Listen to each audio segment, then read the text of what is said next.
episode 50, Badass Records podcast, Steph Rupp. How's it going? Good. How are you doing? I'm good. I'm good. So we know each other because I am slash was a patient of your father's. Oh, yes. And I have two pretty embarrassing stories. So Are you sure you want to share those? yeah, absolutely. Absolutely. Great. The first is in my younger years, full of bad decisions. I wound up having to go there because of HPV. And I didn't know for a long time that I had it, but I was always subject to chafing really bad in the restaurant industry. You know, like 70, 80 hours a week in a hot kitchen and lots of pivoting. Oh my gosh. So, like, right where your leg meets the bottom of your torso and there's sort of a nook or whatever, I'd get really irritated there. And then it started to get worse. And I was like, this is not.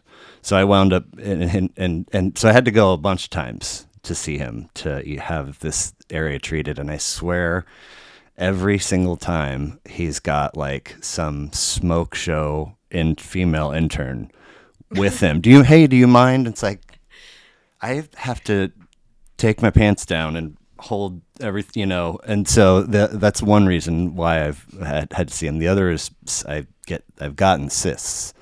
Like I had one on my wrist in 5th grade. I had to have it removed. And then I got one on the back of my neck. And then another one grew from the scar tissue.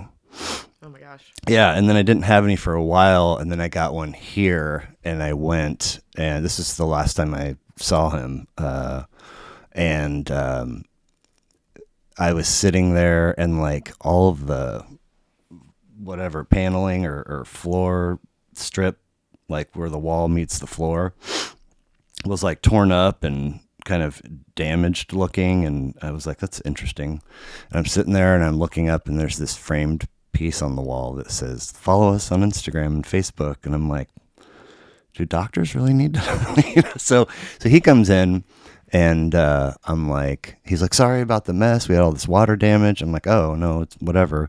But I was like, are you hurting for patients? Like what's up with the advertising? He's like, oh, my daughter does like social media stuff. And so she wanted to do it. And I was like, oh, that's cool.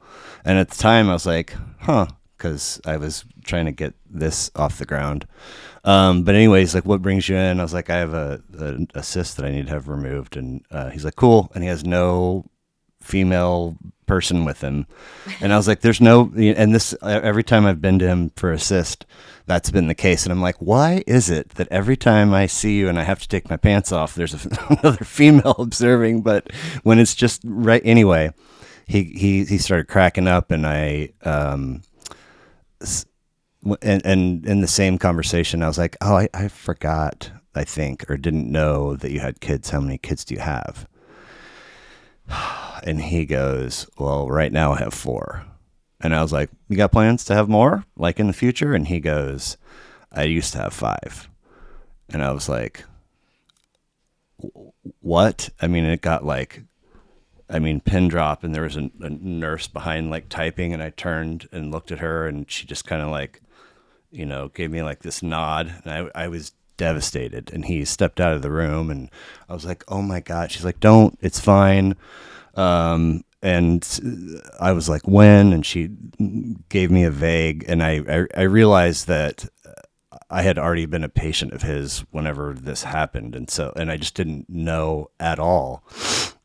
And it was just a real sort of like kick in the teeth of the, you never know what somebody's going through. So like you see all this shit on TikTok, people like freaking out on people at the grocery store and so on and so forth. And I was just like, oh my God. And so I had to lay on my side, and for whatever reason, the local anesthesia dose wasn't strong enough. So I'm laying there, and I can't really like get it together. And so like, I'm like streaming a tear, and he comes in and starts to cut, and I wince, and he looks at me, he's like, are you okay? And I was like, yeah, I'm fine. He goes, can you feel that? And I'm like, yeah. And he's like, okay, well, we better, like do something, gives me another dose. And I just, he came and he did his thing and left the room, and it was me and the nurse again. And I was just like, she goes, it happens. It happens. And I was just, I haven't seen him since, so I never got a He's chance. gonna hate to hear that. What? That there wasn't enough anesthesia. Oh, the worst part about it was that by the time I was in the car and like trying to leave, it was like throbbing. And so I called and I was like, I need drugs. And they're like, we don't do that. Like, take some Tylenol. And I was like, okay, sorry. But no, he was he was totally, oh, I'll be right back. And anyway, he's fantastic. And when he was done, because he had said, I'll get you one of her cards. And I was like, do you still want? He's like, yeah. And so what is this again? And I told him. He's like, oh, that's cool. That sounds cool. And I've always felt like he's kind of a straight shooter. And like, if he didn't think it was cool, I don't think he would have said that. So I was like, it was just kind of like, hopefully, I can connect with this person, and here we are. And so far it's been fantastic from my end. And hopefully it was a good recommendation. I mean, he probably gives out more business cards than I do. For real? Yeah. Nice. And so he's my only source of marketing. I mean, probably a pretty good rate. Yeah, it is. So how many times has he sent work your way, do you think? It's hard to say. He has pushed me to do some cold calls in the past. What? Which definitely, he's like, oh, this person I know from like the hospital cafeteria or this, and I've like tried that. People don't love cold emails and cold calls, so those don't really work out. But he's probably sent me a good handful of clients, which I really appreciate. So what cold call? Like, I know this person, and I think they might. Like, all I have is their number, and what am I supposed to say? Oh, your website looks bad. Let me help you. No, so it's very difficult. But yeah, he helps me out. So you guys, born and raised here, like, or did you guys come from elsewhere, or? Yeah, so my dad was in the Navy. Oh, wow. While I was growing up. So you can't ask me any questions about that because I don't know the answers. No. But I was born in Yuma, Arizona. Okay. Then we moved to San Diego, and then North Chicago until we moved to Kansas City. Okay. So I moved here when I was 7, so I've still been here for a really long time. Okay. And when did Navy stuff stop and practice begin? I'm probably going to get this wrong, but around 1998. Okay. All right. Yeah. That's I guess not a, there he is. That's not a transition you hear often, like, into out of services and into medical practice, or I don't know, maybe it happens and I just don't hear of it, or. Yeah, and my friend's husband is doing the exact same thing with dentistry. So I don't know. I think it's a good way to like get the money for school and serve and. Oh, sure. And kind of get some on the job training. Right. Okay. On base and everything. Are your folks still together? Uh-huh. Okay. Yes. So I don't know anything about mom. What's her story? Yeah, my mom's name is Erin. She is a stay-at-home mom because I did have there's just 3 of us. I have bad numbers. That's fine. Sorry. God. That's fine. We literally just met in person today. And so she stayed at home with him his whole life. Okay. My older brother. Okay. So she does that, and then she also does accounting. Okay. Almost as a hobby, but as a job 1 day a week. Nice. But she had to raise him. So older brother, you, and then And then my younger brother. Okay. And younger brother is where and does what? Yeah, his name's Nathan. He's an accountant. Okay. Yeah, he's 2 years younger than me. He's 28. So. Okay. Here locally? Yeah. Okay. Uh-huh. Right on. So do you have memories of them? Did they play music in the house when you were younger, or? I knew you were going to ask me about this. Okay. Yeah, definitely. I'm probably going to butcher what they like to play, but some of the key ones I remember growing up were like Billy Joel, like Queen, Okay. Bob Marley. I think there's Nice. a really good variety.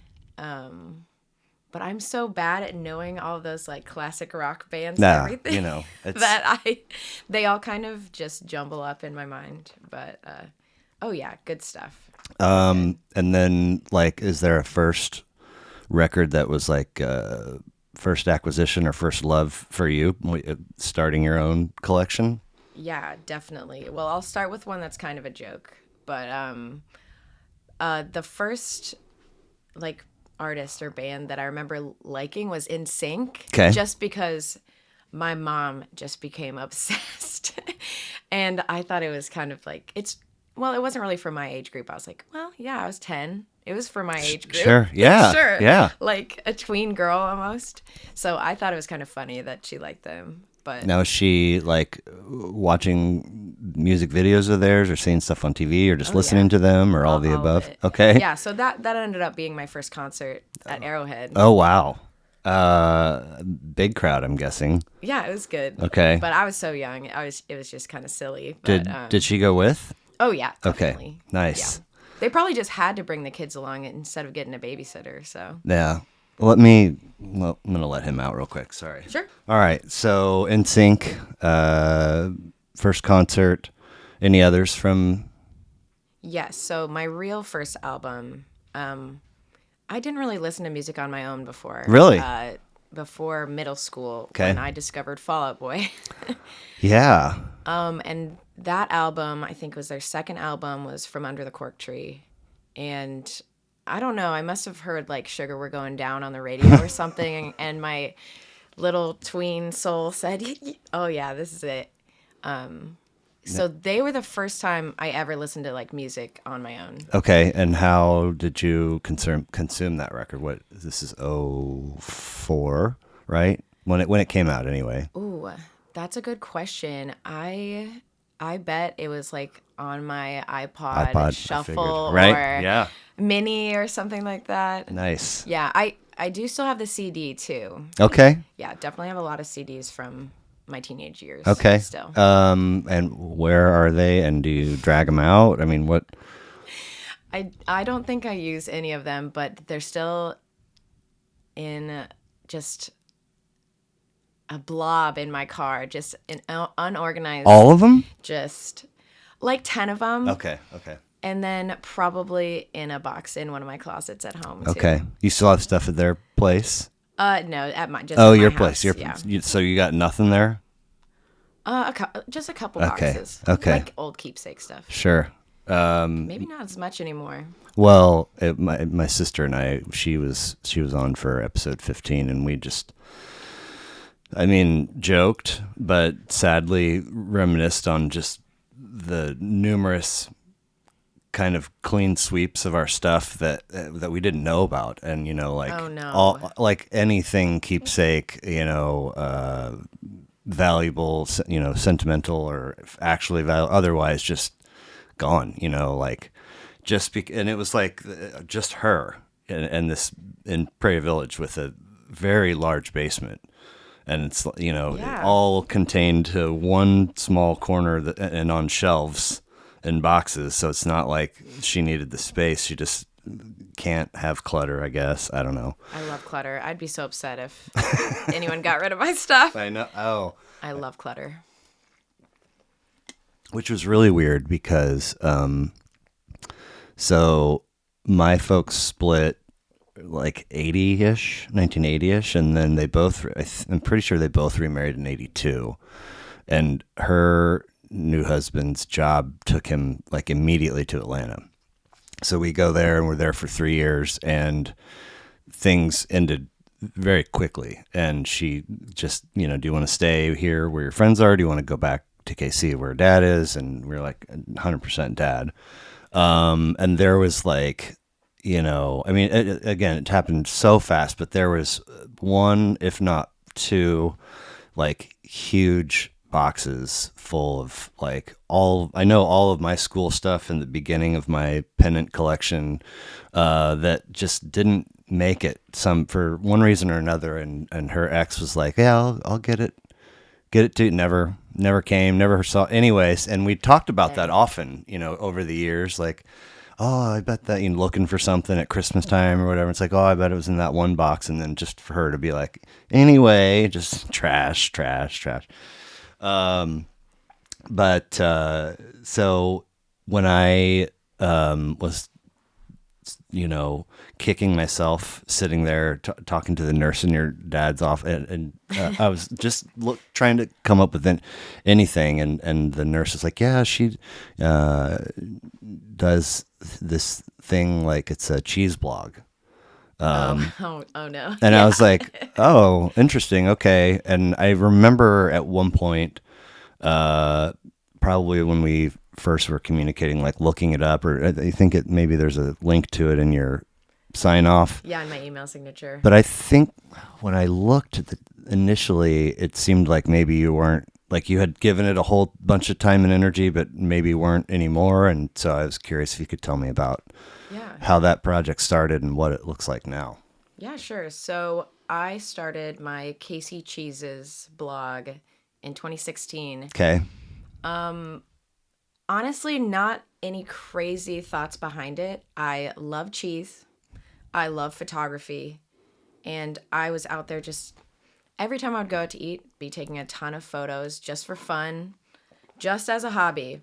And I kind of got encouraged to post about it. Oh, really? Yeah, by my now fiance and by my dad. You're engaged? Yeah. Congratulations. Thank you. Are you planning right now? Yeah. And? Yeah, I'm really type A and Okay. like to be organized. So So you enjoy the challenge of... I do. Yeah, trying to design my own save the dates right now, but Okay. it's hard to design stuff for yourself. Well, it's hard to design stuff for anyone. What have you picked a date? May 6th, Okay. And 23. and a venue? Okay. Yeah, in the Crossroads. Oh, God, that's coming up. So you probably have most of your stuff picked out. Or Yeah, pretty much. I remember, there was a time when I worked for a good while for, God, what do they call themselves now? Culinary Virtue. They used to be Beer KC, and they run/oversee Char Bar, Meat Mitch, Beer Kitchen, Yeah, and yeah. and Mickey's Hideaway, That which sounded familiar. just closed. And Did it? yeah, Oh no. which is, I mean, so Of course McCoy's. it did. What? I said, of course it did. What? Why do you say that? Well, there's a lot of turnover in Westport in general. Well, but so they on that also corner spot. they closed Port Fonda Sunday night. Oh my gosh. Yeah. So Mickey's was like a month or two ago, and then Sunday night was the last night for Port Fonda, which I didn't realize had already been 18 months since they purchased it. But when I was working for those guys, that's where my ex and I met. I was chefing; she was a server, and we were engaged for like 18 months ish, maybe more.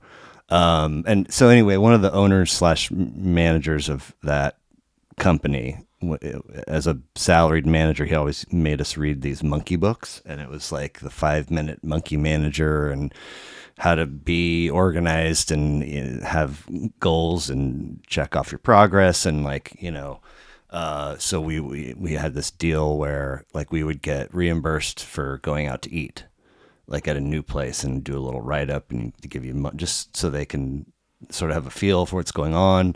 And then we used to have to make file, like we would do, St. Patrick's Day was bananas down. Any holiday or event, we would have to do like a little write-up and put it in a folder so that next year we could look back and be like, oh, we should do that differently.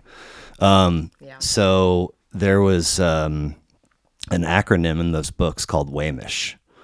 And it stood for, why are you making it so hard then the post ellipses is for me to give you my money. And so, like, when as somebody that deals with a whole bunch of purveyors, and if you get that experience, like that, there's something off or weird or whatever, and probably should lean in the direction of not using them. And so, when it came time to, check all the boxes for getting married, I had, a couple of venue people, a couple of DJs, a couple of photographers, like just don't respond or give you like, a 10% sort of seeming energy to their response. And it just kind of like makes it easy to be like, not you. But, Wamish was always, why are you making it so hard for me to give you? What spot did you pick, if you don't mind my asking? It's called Cherry Hall. Oh yeah. Okay. Kind of down by Parlor, right? In that neck of the woods. I always get it wrong, but I think it's also by Lifted Spirits, or I get that mixed up with one of the others. Okay. Gonna be a big ceremony, or? I think so. Okay. Kind of go back and forth on that, but I don't think it's my decision really. I have a humongous family, so. Hopefully they don't hear me say that. You go back and forth, meaning you're not done with your list yet? No, it's done. Okay. Done. Okay. Yeah, that was a thing that I'm picturing multiple legal pads back in that, but it never occurred to me that we would start our guest list once we had received from my mom and stepmom and her folks their guest list. So when we got it, it was like 2+, and it was like, oh my God. So when our first draft, I think, was 485. And then, oh my God. And then I think we invited, not close okay, to that. We invited like, I want to say 365, and because we had to make some hard cuts. And then right around 3.25 came, and so we didn't eat. I mean, it didn't matter. It was a really, really fun night, but it was like so insane. I mean, we wanted to do a place where we could bring our own alcohol, which was tough. I mean, and in fact, in the middle of us, like, we agreed with the venue, and by the time our date came around, they had changed their policy, and they were like, no more. And it seemed kind of like a lot of folks were going. Anyway, I mean, so insane. And it was none of it was cheap. It was just course. Bananas, but that's exciting. So did you guys sort of have this kicking around when you moved over to the Dot, or? Yeah. I've been with my fiance Ryan for 8 years. Okay. And so, I mean, we're kind of stupid. So we actually bought a house together before we got married. Why is that stupid? I mean, I talked to a couple lawyer friends, and clients mostly, but they were just like, oh, that's something that's a choice. And I was like, yeah, I trust him. Like, were they throwing that your way without you asking for Yeah. Interesting. They don't really know me that well. Okay. So I was like, it's not personal. It's totally fine. Okay. Wow. Did not take it personally. That's, I guess you're in that window where life changes are kind of, coming in droves or waves, which is fun. That's true. How long have you been doing the web design gig? Yeah, I've been in the industry working since 2014. Okay. All right. And then photography stuff just as long, or is that newer? Or? Yeah, pretty much. I mean, I always did it as a hobby before I did it professionally. So I'd say like a shorter time period doing it professionally. Okay. Maybe just the last 5 years. But, sure. Oh, yeah, I've been taking pictures since you possibly could. Started doing it, and then you were kind of encouraged, and we skipped over how did the love of cheese, like, where did this come from, do you suppose? Yeah, and kind of speaking of those businesses that we were talking about, like closing in Westport and things like that, another reason I love posting on my blog, which is mostly Instagram based now, Right. is that I can promote local businesses. And I mean, whether it's I'm doing it like on my own merit and doing it for free, or people like to hire me, that's up to them. It makes me feel good to like kind of invest in the KC community. Sure. And I won't say I only do local brands. Like I love McDonald's. I feel no shame. I've I love no it. shame at all that saying that. I love McDonald's, and I'll post about them and everything. But it is fun to like learn more about Kansas City restaurants, Sure. and people, Yeah. and places. So, but cheese specifically, what? Cheese specifically. Yeah. I mean, do you have some faves? Is it an ever-changing list? There's just such a variety. Everything is just so wonderful, and there's so much stuff you can do with it. I mean, of course, I grew up with the Kraft mac and cheese. Still eat that often. Sure. Even though I'm trying to be healthy. And I love Manchego. Oh, wow. Okay. That's my favorite cheese right now. I always say right now because there's so many options. You never know how you're going to feel. So, Well, what about you? What cheeses do you like? well, I mean, I keep Jack and cheddar in the fridge. I mean, Nice. but I'm, Cheddar's a staple. you know, 12 on, my daughter will be 12 on Thursday. My boy turned 9 a couple months ago. And, when they were a little bit younger, like I would do more of like, nothing crazy, but like a starch and a protein and a veg for a meal, and enough. Once the clanking and the aromas start, then all of a sudden they're coming in and they're like, they just can't not ask what's for dinner.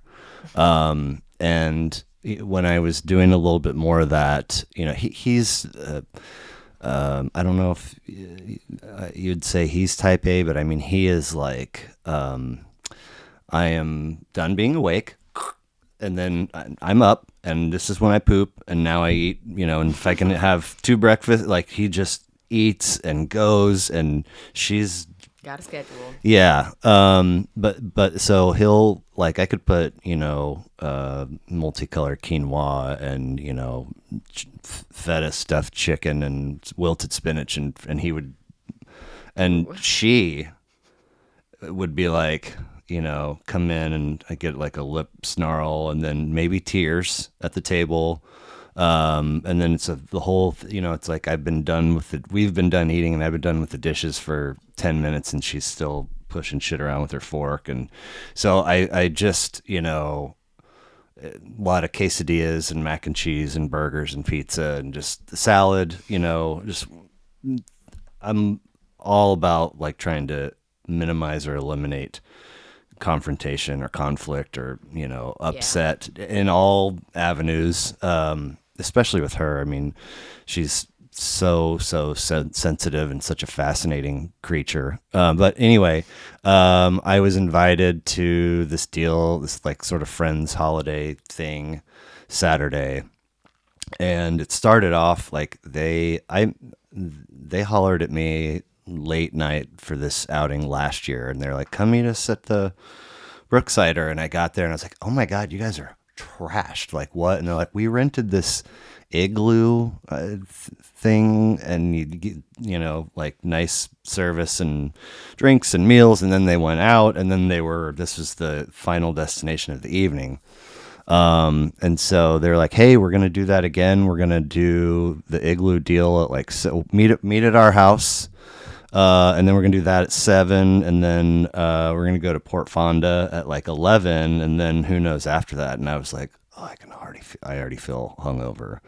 And then within a few days, the gal that was hosting was like, "Okay, change of plans. Instead of going out and being boozy all night, we're just gonna have like food at our place and play games and just stay there." And I was like, That's drastically different. yeah, which, I was down for either, but I like guaranteed that would have been a rough Sunday. And so I was like, "What's the, what can I bring?" And she said, "Well, we're doing like a bring your own charcuterie."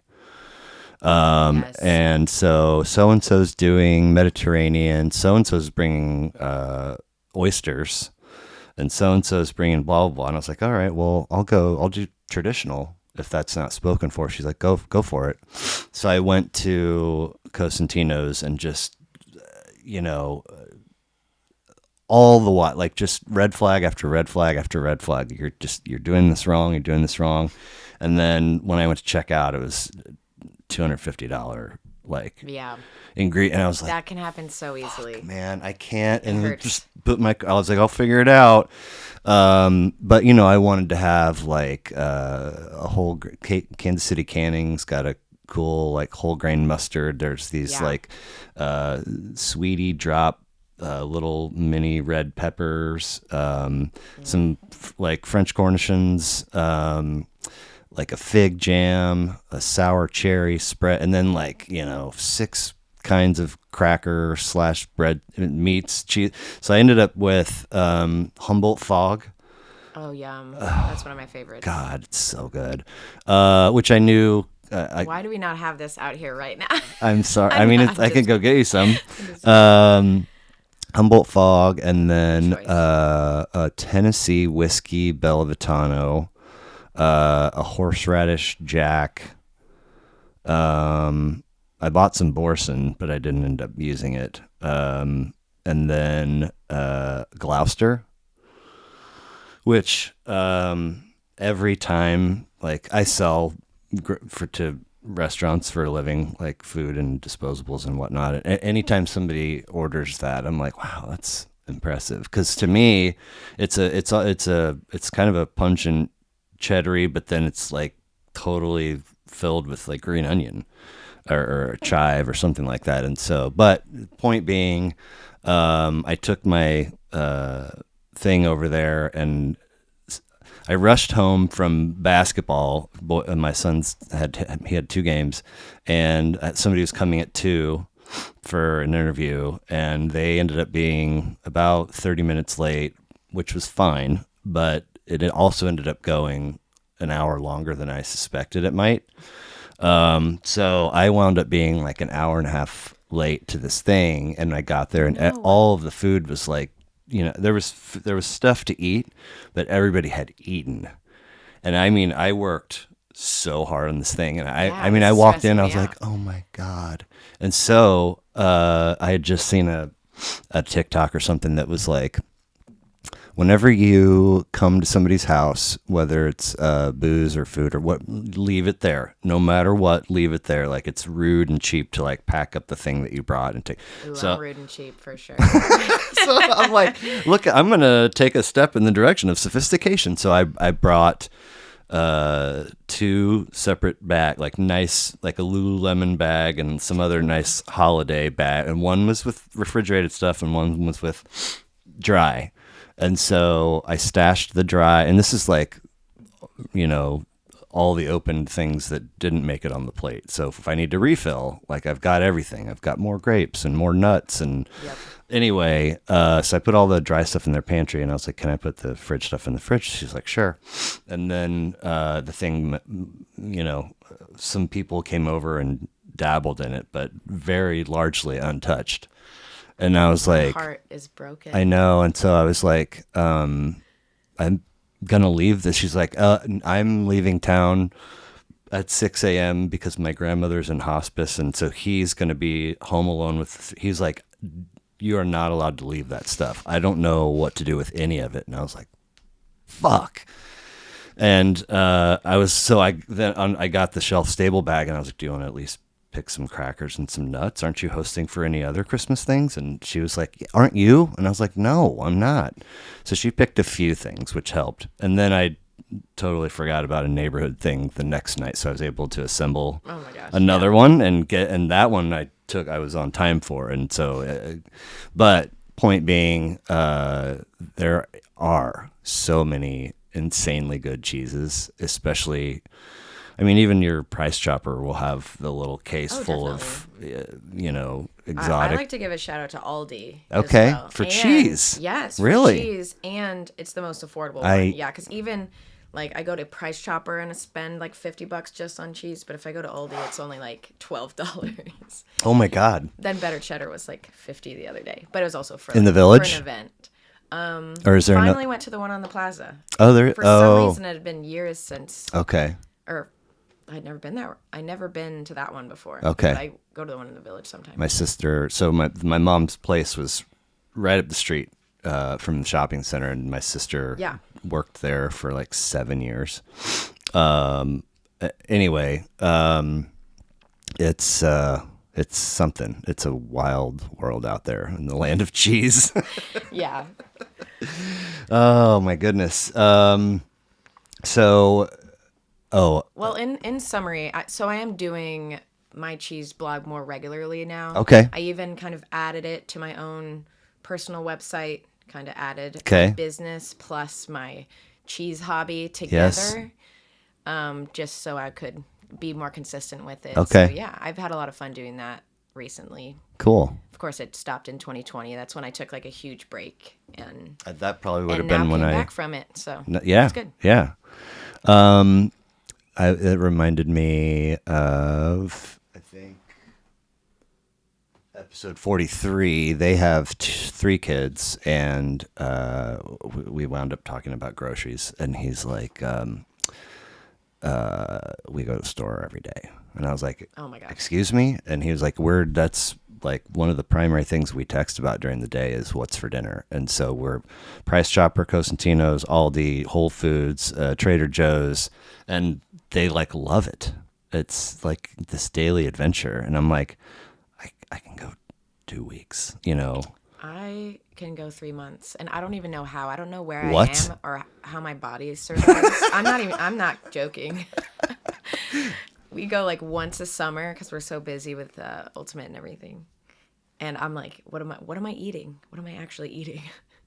So I mean, probably just a lot of pasta and granola bars, but so it's weird to hear myself say that I can go 2 weeks. I know I've gone 3. And the reason that I always find myself questioning that is like, what happens to my produce if that's, but I mean, I go through it. I mean, are you guys buying any? yeah, we do. But see, it is gone in the first week, and Okay. then we have to say, okay, we're gonna eat like cheese and crackers or pasta for the rest of the time. Okay. Until we get off our butts. Right. I actually really like grocery shopping too. That's the funny part.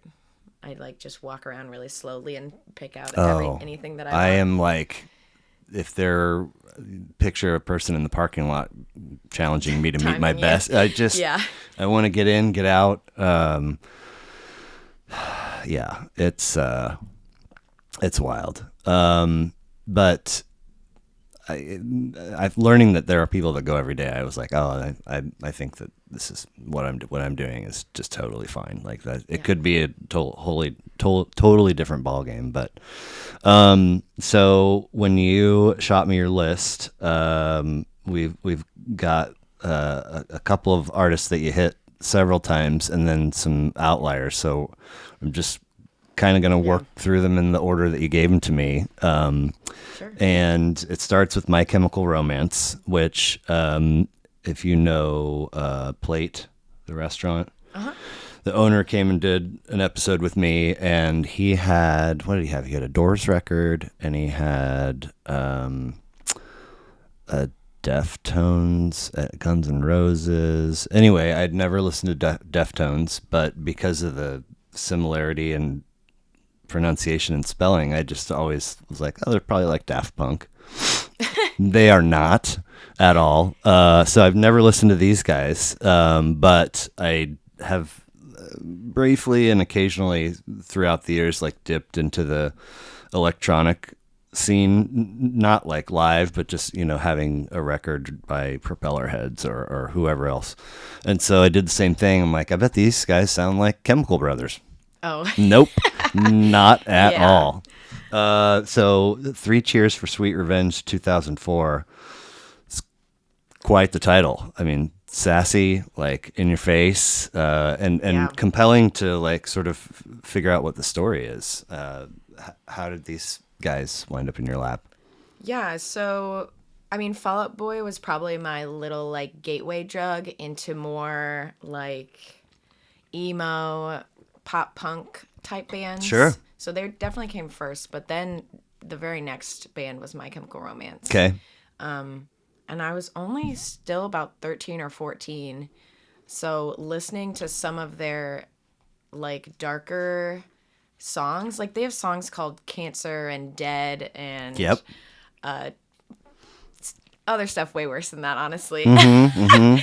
And I would even listen to it on my iPod when I was going to sleep, and I'd get kind of What? scared. Like I'd just be like, this is so intense. Like, am I allowed to listen to this? Like I was so young. But like the intensity of it and like the passion behind his voice really like hooked me immediately. And So- I was obsessed. Was there, if this scared feeling happened, would there then be a comforting that would follow it, or would you drift off scared? I don't fall asleep very easily. Okay. So this is probably why. But Historically and now? Ever, Okay, yeah. okay.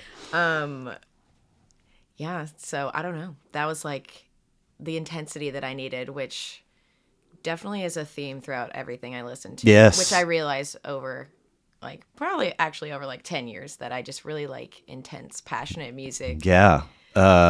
This was, there's song names. You know what they do to guys like us in prison. That's exactly what I was thinking. And my personal favorite from this record, title-wise, is I'm Not Okay, I Promise. Yeah. Which is... That's one of their big ones. Oh, is it really? Okay. But I mean, it's sort of like the title of the record in the same way. It's like, you want to... Where is this coming from? You know, like... it's a very...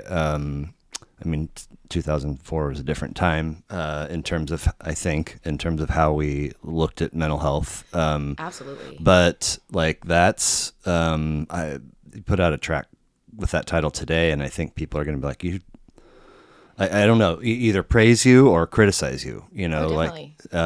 but Yeah, so I actually went to like this emo night concert the other night. I thought it could be a scam because you have to like pay money just to get in and listen to these DJs play old music like My Chem or Blink or something Sure. like that. But it ended up being amazing, and they played I'm Not Okay. okay. And everyone just goes crazy because I think people just like the acknowledgement of like, I'm not okay, but like we're talking about it. And I mean, there's some jokey parts of the song too. Sure. It's really upbeat, Right. which is funny. Yes. Yeah. So they're really playing with it, but yeah, people.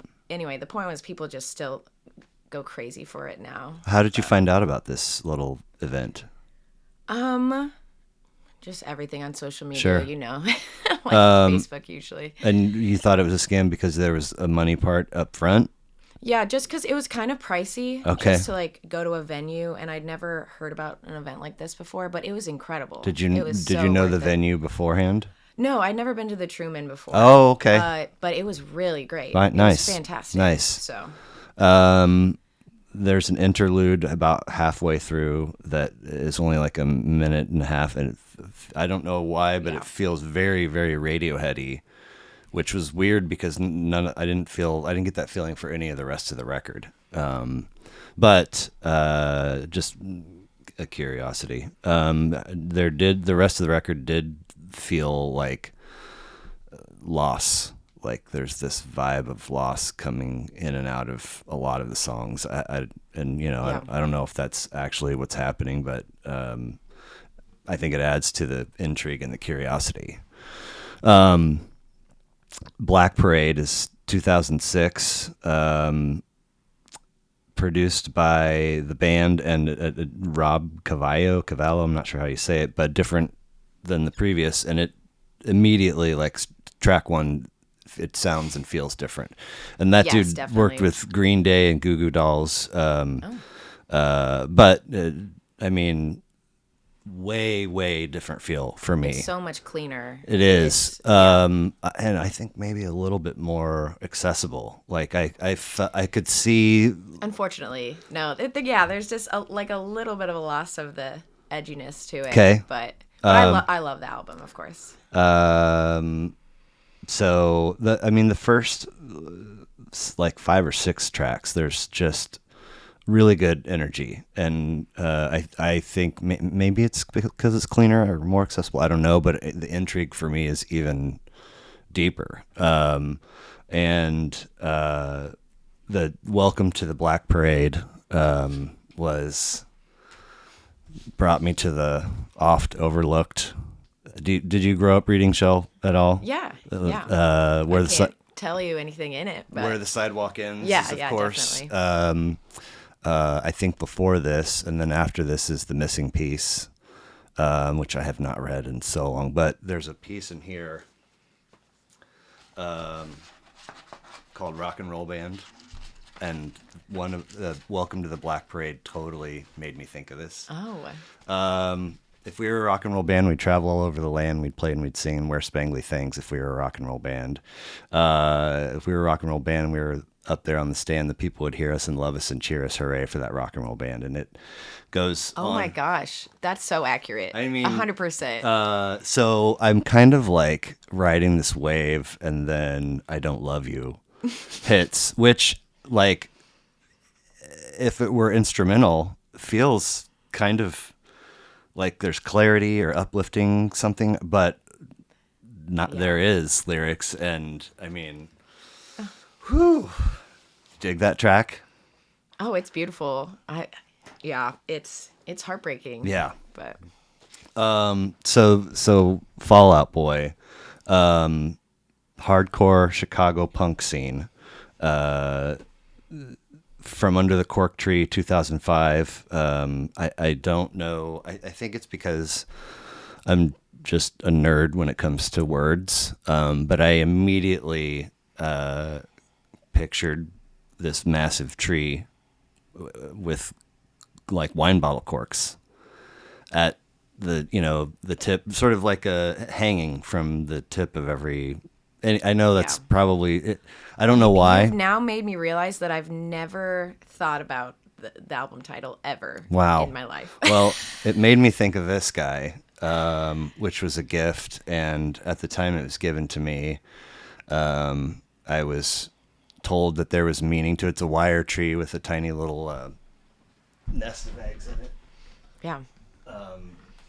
And I was, so perplexed by the image of it that I wasn't listening to the explanation of it, and so I don't know the story. But I don't know. I just love the title and the imagery of. I don't. Maybe I just like trees a lot. I don't know, but. So we've talked a little bit about the cheese blog and web design, and you have intentional or otherwise, you have like a very crisp, cheery, bright and colorful fingerprint, right? Like for the work that you do. Sometimes you post like, I did this today, or I designed this for this, and it always looks like crisp and clean and bright. And so for this to sort of be the lane that you're in musically surprised me, because is it safe to say that the energy of the music is maybe they're Completely parallel? different. Okay. So Fall Out Boy was first for you, your intro, or your. Yeah, and I think that could like maybe match my visual identity the best, because they've kind of shifted off into more like pop punk, which is fine. It's not like my genre. Fine. But I still love their music. But yeah, I always wanted to like dress in black or more gothic or emo, or gauge my ears, or do things in high school, which now I have gauged ears. Do you? Okay. I do. Are they? Or will they continue to get bigger, or No. you're cool with how they For a are? couple years, I stretched, and now we're here and we're good. And that's Half inch. okay. But I just love color too much, and I just get excited about things really easily. So I'm a very cheerful person. Was it this one? And then you see my music, and then you get kind of scared about No, what's underneath. Just it's. I mean, it's similar to the curiosity. Like what, and so I think maybe your brain needs to find a way to. How did those two things get married? Yeah, actually, I think about that stuff often. I think I like to kind of mask my emotions and pretend I don't feel negative emotions. Okay, Been talking about that a lot recently, and I with think your maybe with my therapist okay, and friends. okay, And I think music is a way to kind of get those angry and sad feelings out, just separate from myself, kind of push it off onto something else. okay. How long have you been seeing this therapist? Just recently, Okay, for 6 months. first time. Yeah, she's Okay. wonderful. I mean, do you have a lengthy commute to get to where she is, or is she nearby, or? Just like on Main and Midtown. Yeah, Okay, it's just okay. like 15 minutes. It's great. Sometimes virtual. Okay. Not as good as face to face. But I've refused. I mean, I'll I take anything I can get right now. no, I hear you. But there's something about being like this distance-ish apart, and whether it's sharing something that you envisioned that you would bring up in the session, or getting asked something that blindsides you that you could have never seen coming, and I don't know, something about the nuance of like in-person reaction. Oh, yeah. Anyway, I'm in a period of not going right now, and I have those often, because mine is also fantastic, but she's also in Liberty.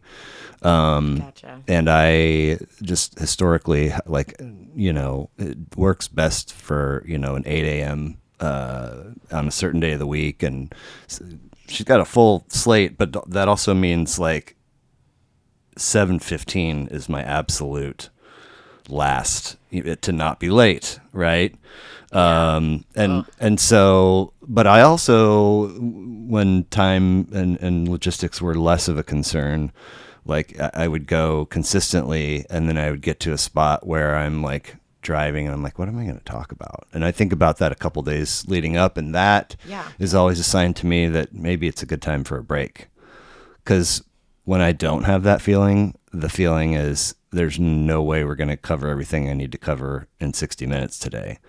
And I don't want to shop for a new therapist because she is the best. And I don't know. It's not dating, like, trying to find a partner. It's not that. Yeah, you need a good match. But it's something similar, like, and would do you look at where they went to school and look at their picture, and then you're like, that one's going to be Yeah. good. And then what, and it's never the first session or two or three where you start to feel like this is a good match or it's not. So you get a little bit invested, and then you have to, kind of clean anyway. But Agreed. I mean, everybody should go. We talked for a quick second about, worldview or this country's view on mental health '04 versus now. Like, if you're not in the camp in 2022, not too far away from 2023, where everybody should go to therapy in some form, then I don't know who your people are and how that message is not, getting through, because 100%. it doesn't mean something's wrong with you. It means you're working on yourself. And if you're not working on yourself, what are you doing? But somewhere, I can't find in my notes, somewhere in, maybe it was somebody had the line, I'll stop wearing black when they come out with a darker color. Was Yeah, I that listened to that today. okay? Fall Out Boy's newest album. Yes. Also Voyeurist. wearing black when they make the darker color. Mania. Mania. Okay, I'm sorry. I've seen that, like, on merch, on like social media, or like people will post that quote. But I've never. I mean, I wonder if they should be attributed, if that quote should be attributed to them, if they were or if they just found it and put it in their song. Either way, it's a great line. Yeah, I love their lyrics. They're really witty, so I wouldn't be surprised if that's their unique line. Right. Super witty. So from Under the Cork Tree, we were talking for a quick second about song titles. this one. That album is the king of song titles. So that are they're all like good. 30 words long. Right. They're all good, but my favorites are one, which is our lawyer made us change the name of the song so we wouldn't get sued. Two, of all the gin joints in all the world, of all the gin joints in all the world. Five, nobody puts baby in the corner. A little Dirty Dancing shout out. Yep. Six, I've got Which I didn't know for like 15 years. Because I hadn't seen that Okay. when I was a teenager, Sure. not until like my later 20s. And I was like, oh my gosh. They stole this from Fall Out Boy. That is I love that movie, so. Okay. All right. Six, I've got A Dark Alley and a Bad Idea That Says You Should Shut Your Mouth. Parentheses, summer song. Okay. Nine, Champagne for My Real Friends. Real Pain for My Sham Friends. I love that. 10, I slept with someone in Fall Out Boy and all I got was a stupid song written about me. 11, A Little Less 16 Candles, A Little More Touch Me. I don't know if that's the movie and the Doors song or if the Touch Me part is a different reference.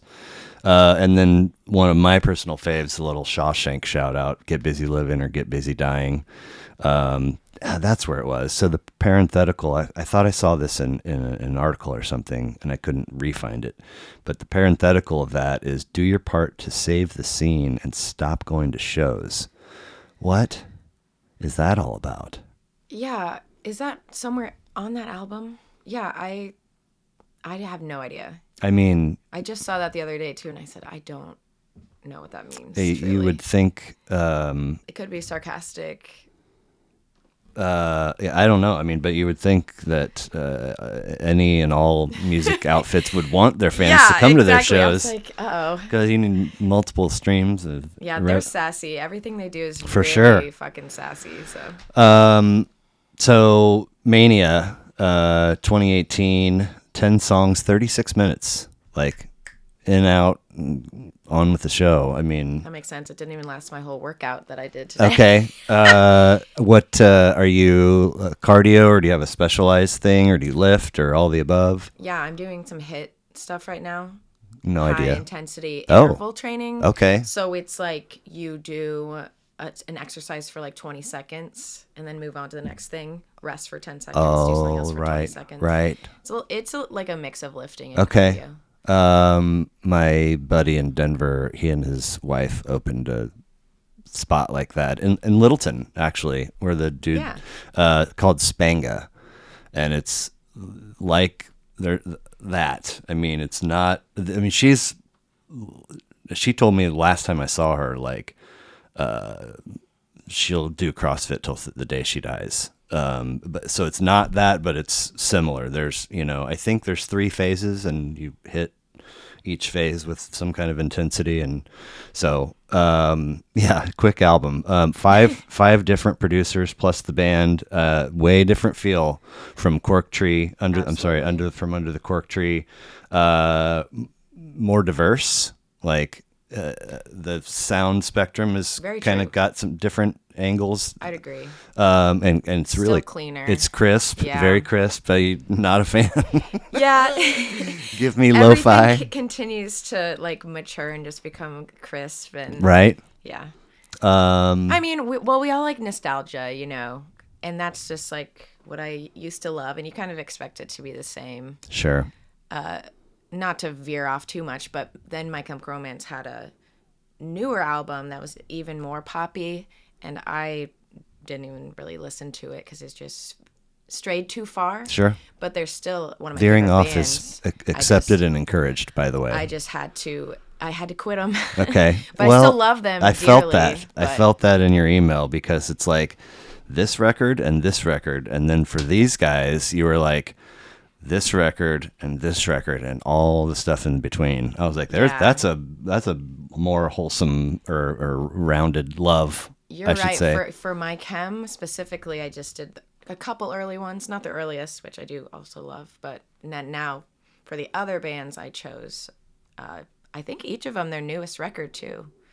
Yes. Or tried to at Right, least, but, right. Mania's 2018. This is the one. There it is. I'll stop wearing black when they.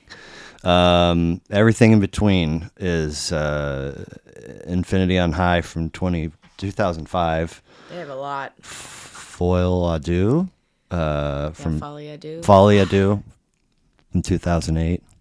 What? I know what that means, but I'm blanking. So I looked it up and I'm also blanking. So it's constantly on my trivia podcast. And I'm like, that's a Fall Out Boy album. So- and then I'm like, your trivia podcast. oh, that I listen to. Okay. Not that I host. Sure. I'm not that cool, but Can I get you something else to drink? Are you I'm good. But can I go to the bathroom? absolutely? If Do it. we're gonna. Yeah.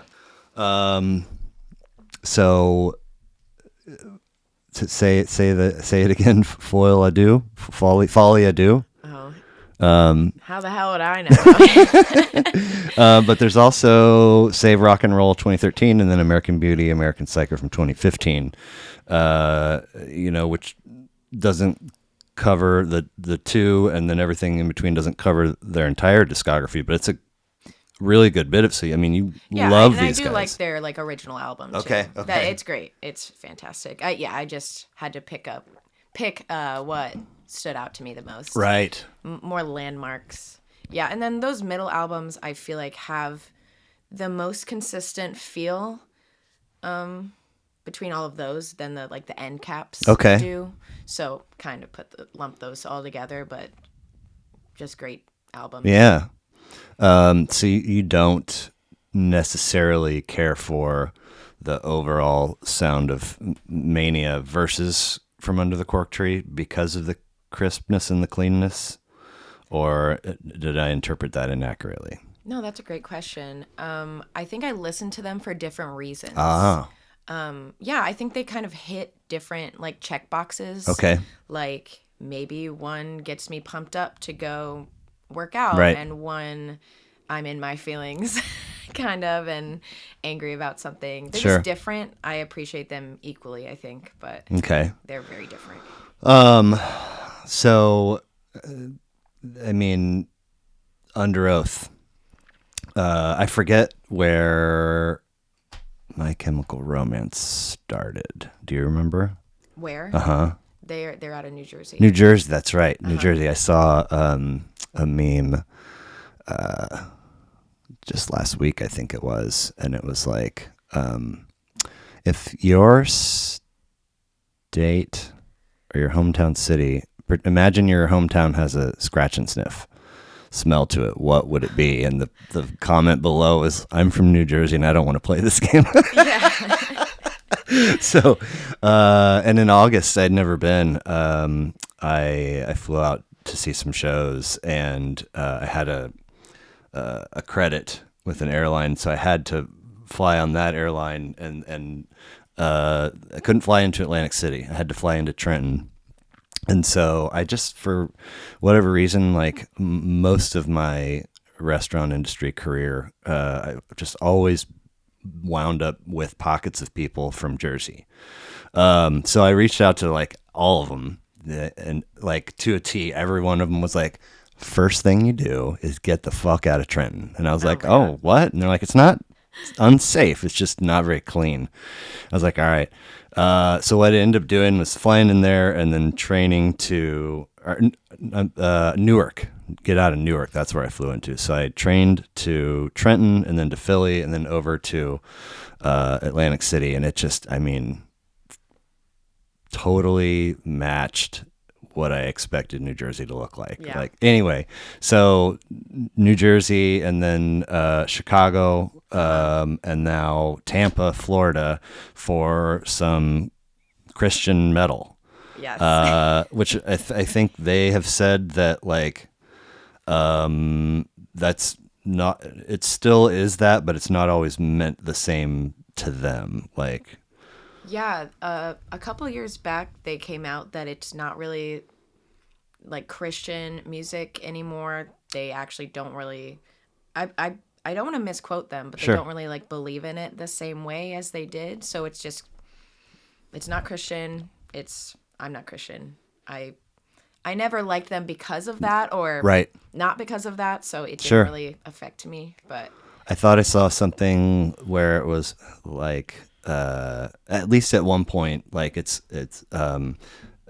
it's fine if you call us Christian metal or Christian whatever, but like we're like Christian people. But for us, it doesn't spill into the music that we make. It's just who we are.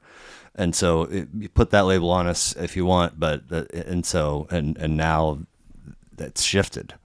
They've come out and they don't believe in it at all anymore, or it's different, or I don't want to make any claims or anything, but I was really, I mean, just, I don't know if impressed is the right word, but they were like, I mean, I should remember what it was, but they were very clear.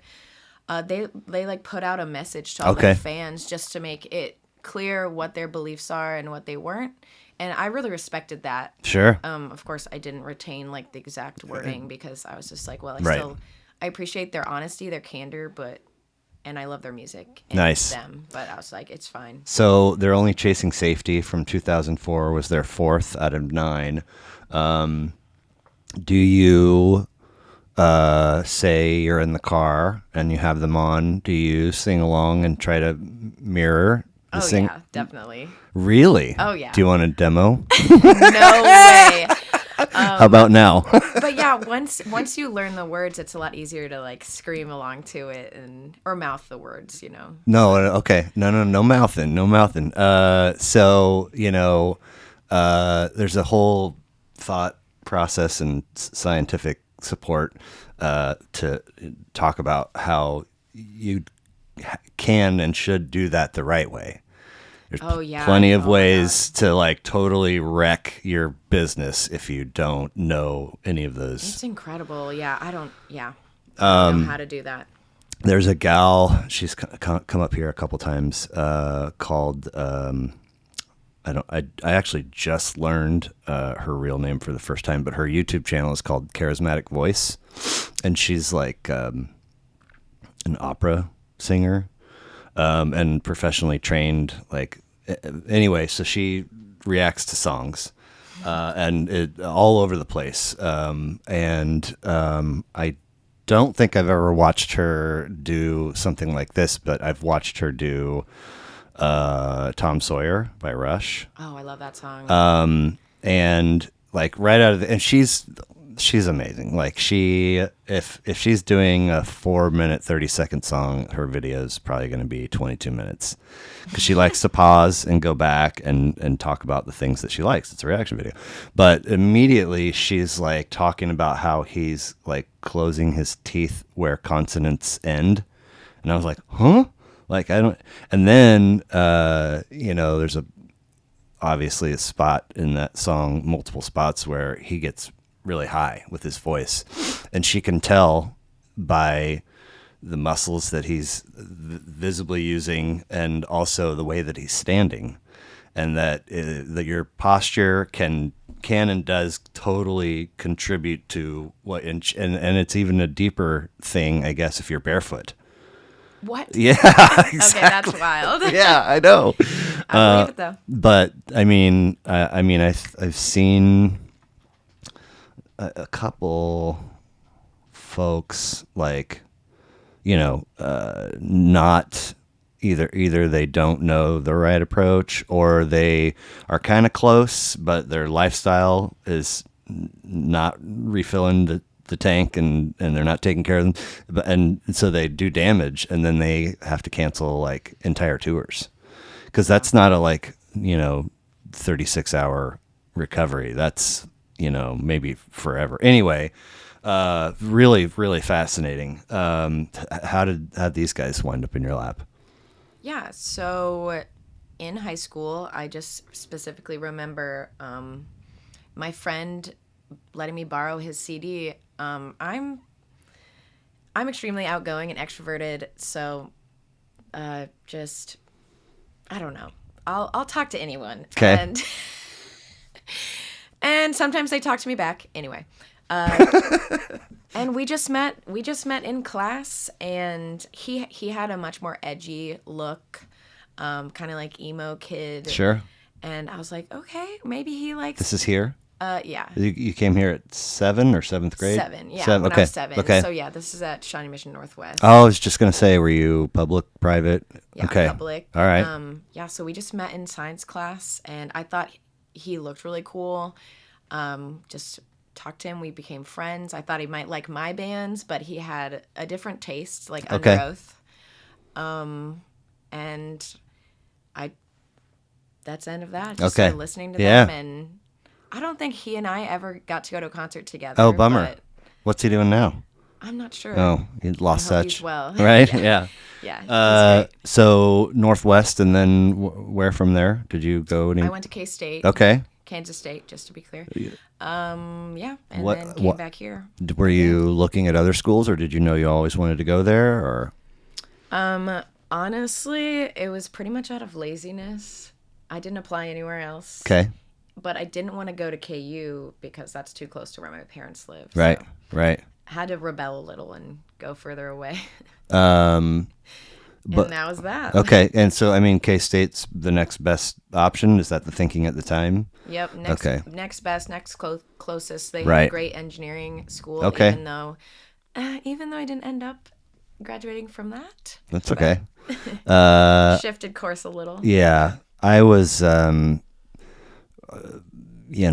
16. Like by the time I'm 16 and driving, I'm like, I don't want to say pretty involved, but somewhat involved in the live music scene in Lawrence and partying a lot.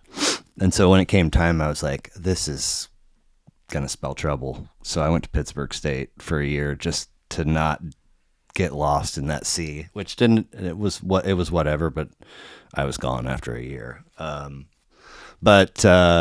then so Northwest, K-State, and now the web. Came all the way back to Kansas City again. Right, Yeah. right. But with the web design stuff and the photography and the cheese blog stuff, work-wise, out of college up till now, what are some of the things that you've done job-wise? Yeah, so I feel pretty lucky. I wanted to be in the web development industry, and I got in right after college. Okay, cool. But I was a project manager to start. Okay. So I'd be the client contact between the developers, the designers, and the client, and just keep everything organized. Which I really love. So Yeah. I thought I'd just be a project manager at an agency or firm forever. And then one day great. you're I like, liked I can do this on my own, or Yeah, I mean, I got some opportunities where people showed me how to do different kinds of websites and showed me how to use some of the Adobe software that I hadn't used before, and I just said, okay, we'll see if this works. I gave myself 6 months. I said, if this doesn't work, well, I'll look for a job. that again. is incredible foresight. How do you land on a window and know that like this amount of time? I don't like to fail at things, so I was like, okay, I have to give myself some space, but I can't do this forever if I'm not doing Right. well. Right. I'm really hard on myself, Okay. but it's worked out so far. Define the Great Line, 2006. The record said to not only redefine their sound, but had the potential of redefining the hardcore emo genre. Ooh, Are you? with that. Would you say? Do you dabble a lot in that genre? Do you know other artists or? That's one thing I kind of hate about myself. I feel like I'm really narrow with music that I like. Okay. So, yeah, I wouldn't say I have a ton of artists like Under Oath that I listen to. Okay. I'd say I'm pretty loyal just to a couple bands or a couple Nice. artists that I just love so much. My Yeah. guest for episode 1, I met after Pittsburgh State. I moved out to Colorado and took a year off, and then I wound up at Fort Lewis down in Durango, and quickly joined the newspaper staff. I did that in high school, and I was like, cool. I don't know, I was just pulled, and so I'm still friends with a couple of folks from that staff, and in fact, he was the editor in chief for a time, and I was the arts and entertainment editor. But when he got married in 2005 in his parents' backyard, and he had like fans that were like the outline of a Christmas tree kind of shape, like cardboard on popsicle sticks, and that it was the program, and it was, I mean, so hot, like, up at elevation, July, middle of July. I mean, we were all in suits, of course, just, barely hanging on. And he had always told me, in sort of just random, but consistently, that I was loyal to a fault, which I always kind of like bristled at and laughed at. Like, I'm not sure I understand that, but it turns so all the verbiage for all of his groomsmen were like, this is Steph. We go back to blah, blah, blah, and and also my best friend. And then the next one was like, yeah, this is Blair, like known him since blah, blah, blah. And, I really mean when I say that he's my best friend. And then the next one was like, screw all those other guys. This guy's really my best. But anyway, I can totally relate to being loyal to a fault, I guess. But Salmarnir was the first track to really speak to me. And I guess it means really? Psalm in Icelandic. And also the song itself kind of feels like Iceland. I don't know. Not that I've been, but just what I imagine it to feel like. But very fascinating. Casting such a thin shadow, good vibe, and like it seems there's a lot of self-definition, direction, fulfillment vibes happening in this record. I mean, yeah. 6 months if I'm out. If it doesn't work in 6, this is kind of like, figure out exactly who you are going to be and what level of intensity you're going to operate at, and then try to hit that all the time. Which, I mean, sounds intimidating, but I really like the vision of wanting, to sort of have that for yourself. I mean, we all deserve to, I think.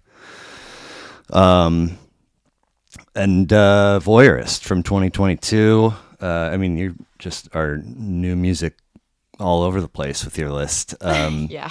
The 10 tracks, 39 minutes, about as short as, what was the one that didn't last year work out? Mania. Yeah. So with all this new or very recent stuff, I mean, are you dialed in with all of the artists do you know when new stuff's coming out, and then you're immediately, or some of it you find out after the fact, or how's that work for you? That's a good question. I'm not on top of it as much as I should be, but I make sure I'm following them on every type of social media. So, what are you? I mean, you're on the gram, but are you? Yeah. Do you have? I follow the individual band members on Instagram, and then the band on Facebook and everything, just to make sure I can like get tickets if I need to. Sure. No Twitter for you? No. Okay. Tell me about Facebook for you. Like, are you? Do you feel the same way about it the day that you created your account? Do you? I kind of hate that I do, but yeah. What do you mean? I've always just used it as a virtual photo album, which obviously that's, I mean, one of its main, well, I think that's why we should be one of its main reasons, purposes, not to just get fed ads. Right. And I still do that. I still just upload every single photo I've ever taken to Facebook. Seriously? I think, yeah. I don't think a lot of people my age do that. Not saying I'm like special or something. Right. I think I'm just like really like my old ways. Sure. Yeah, I just uploaded 600 photos, and Facebook kicked me off 3 times because it thought I was like a spammer. What? Because that was too many pictures. So I mean, I'm kind of proud of in that. Batches. I would be too. In batches, you're doing this, and or Yeah. not 600 all in one. Yeah. Can that I work? organized them on my computer. It took me like 2 months, and then yeah, Okay. it really didn't like it.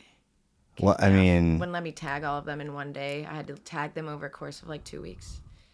I'm dedicated to my Facebook usage. okay. So Yeah, like, it's stupid. I mean, but beyond the photo album piece, I'll tell you, I am embarrassed to admit that I open it more than once a day, Oh yeah, me too. and the experience is almost the same every single time. And it took me a while to figure this out, but I'm maybe hoping for like a notification that is like actually some kind of connection and not just a post from a group that I don't. How did Yeah, I an wind up event in you this? might look at, and then I mute all of those every time I see it. Yeah. Oh, really? Yeah, Okay. now you're making me wonder what I kind of am looking for. I don't know. So it's never there. It's almost. I mean, every once in a while it's there, but 99.9% of the time it's not. And and I'll close it, and before I even realize what I'm doing, I'm opening something different Oh yeah. because I didn't get that need met, I guess. And so I just wind up being like I didn't make a Facebook page for this. Yeah. I've made 2 posts about it, and the first one, whatever. I mean,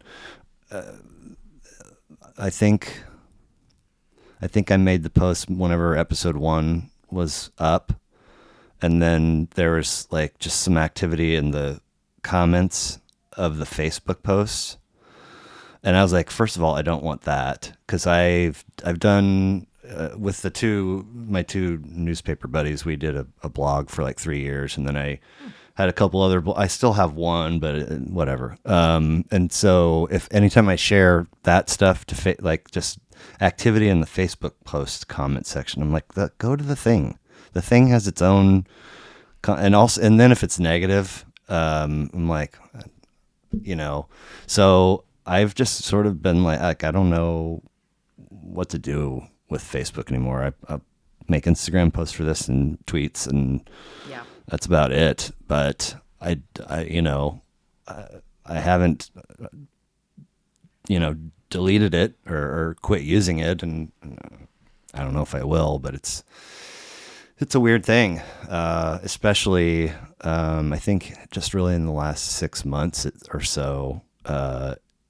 And if you look, like every other post is an ad. And I realized that. I was like, okay. And then I realized that it shifted again to, so if it was like something from a friend or somebody that I follow and then an ad, and then a friend or somebody I follow and then an ad, I was like, I get it. But then they started sticking in like, because you liked, Yeah, you might the like, suggested posts. yeah. And I'm like, Instagram's the same way. It's every 3: personal, suggested, and ad. It's extremely frustrating. yeah, because I literally will be like, why am I on here? Why am I on here? Why am I still, and I, Yeah. anyway. And then like Reddit used to be better, and now they have ads all over everything too. Oh, for real? Yeah.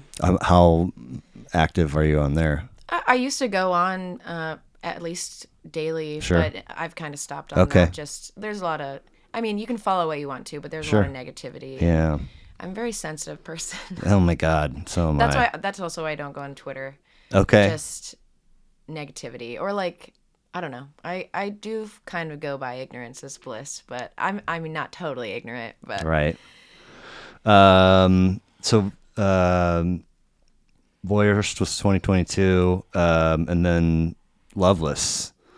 Until I tried to pull it up, I attached it to My Bloody Valentine, thinking, because I've always struggled to like what's the artist name and what's the record name Oh, yeah, for that absolutely. outfit. And then that there's nothing, like there's no wiki, there's no, I mean, so did this come to you like from a Spotify playlist or something? How did this cross paths? yeah, I hate and I love how I found this. So I kind of go through phases in my life where I don't really listen to music Sure. sometimes at all for like Okay. months. Interesting. But I, this is going to contradict everything we were just Oh, talking goodness. about. I was scrolling on Instagram Okay. and it fed me a reel, like one of the Mm-hmm. videos, of this like emo kid with a really good voice singing a Lizzo song. And he was covering it and Sure. it sounded amazing. Like usually I'm like, this is trash. But I watched it so many times. I was like, I have to follow them. I have to see if they have other music. And that was in June. Okay. And they've just, I think that, like, that reel must have gone viral because they've just been blowing up. I think they went on, like, their first tour. I don't know if it's their first, but Sure. close to their Right. first tour. And they're blowing up, and I am in love with them. Okay. And they kind of reinvigorated my passion for music again Cool. this year, and I listen to them nonstop. Well, I mean, you can just cut out the hate part. Like the scroll gave you something positive. It did. You know, One thing and it you're did. obsessed. And what? And a lot of ads where I've also purchased things. So thank you. My wallet doesn't thank you. I know that's right. But yeah. I've like, you know, I think I was in Denver. I was going to this coffee shop in Denver a couple summers ago, and I don't remember. Oh, I think it was a Big Lebowski. Are you familiar with that movie? Yeah. Okay. I actually just saw it for the first time like this year. Okay. Embarrassing.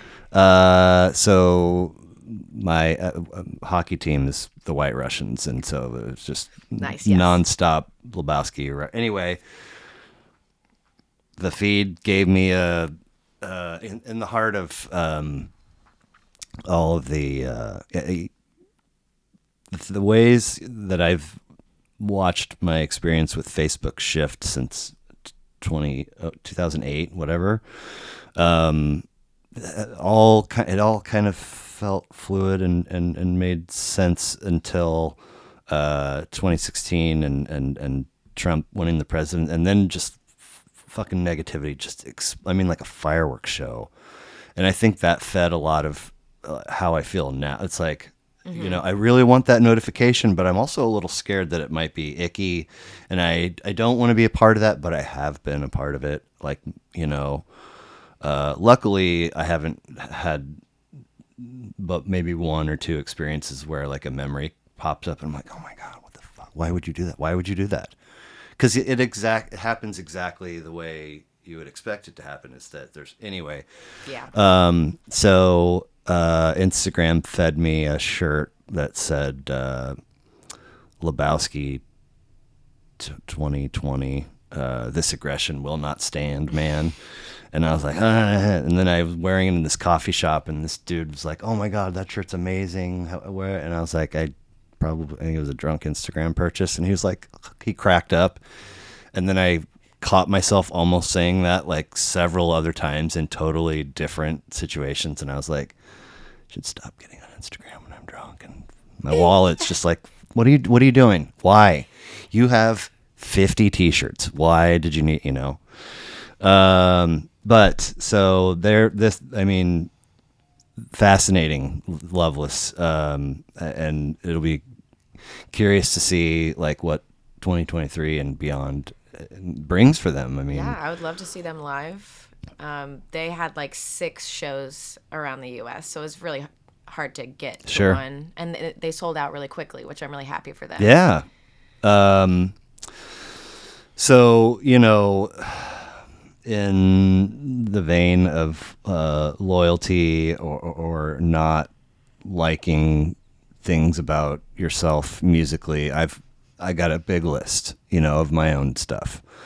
And I think the biggest thing on there is like not being educated or informed or expansive enough all the time. You know, I bet, you know, I could tell you what such and such band was doing in July of 2016 and blah, blah, blah, what their dogs' names are. So doing this, there's a lot of people that I've never listened to before, or I listened to at one point in my life and was like, nah. Yeah. So 10 years ago, I maybe 11, 10, 12, somewhere in there. Somebody that was cooking for me brought in Kendrick's first record. And I've mentioned it a couple times on here, and I now know that the track was Swimming Pools. And I was like, this is the guy. This is the guy. This is the next. This is shit. And this dude just kept playing it over and over. I was like, he's just fucking saying nouns and then saying drank. Like, what? I don't understand. Yeah. So I checked out. And then That's totally valid. I mean, that would make sense. Yeah. And it's not like I've been like, never again. It just hasn't happened. So recently a couple folks have had To Pimp a Butterfly. And so like I was like, oh my, this is what happens, if you left turn because for 1 second you're like, I don't like this. I would do that. Well, so point being, I still owe To Pimp Butterfly several undivided attention and listens. I think the person that brought that record up most recently threw some props to his new one, Mr. Morale and the Big Steppers. And I was like, oh shit, okay, like funny because it just came up. I'm excited, and then I opened it up and I was like, I can't. There's not enough time to give 18 tracks, 73 minutes. Like I can't gloss over it enough to have anything to say. So can you lead us on this one? Yeah, I could try to. Okay. Because I think Kendrick Lamar is probably the toughest one on that list to kind of put in a box or talk about what he means or stands for. But this new album, I love it because it's so emotional and witty and just powerful in multiple ways. It's really talks about self-care a lot, actually. I'm going to try to quote some lyrics, but it's going to go poorly. All I got is first time I fucked a white bitch. I know. And then there's like some really intense parts. Yeah. Like when I'm listening to that, like almost every day, it's like really intense. But he is, I don't know what it is. He's got a vision, like, oh my gosh, for absolutely. making, sort of like that idea that we were talking about of like, find the specific outline for who you want to be as a person and then go be it. It feels like he wants all of us to do that. And maybe especially some black folks. I mean, I think he was taking on this like historical perspective of the black community in To Pimp a Butterfly, or maybe it was the history of African American music. But I've seen a number of things where he's like, all of us need to work on ourselves.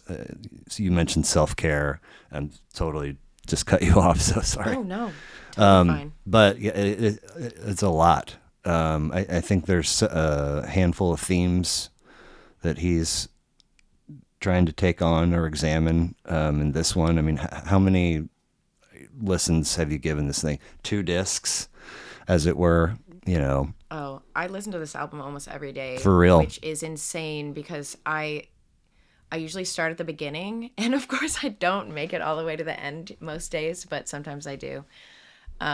Because you want to change, like you want to switch it up musically, move to something, or you. No, it is a very long album. Yeah. That's just logistically speaking, because I love it so much. I listen to it often.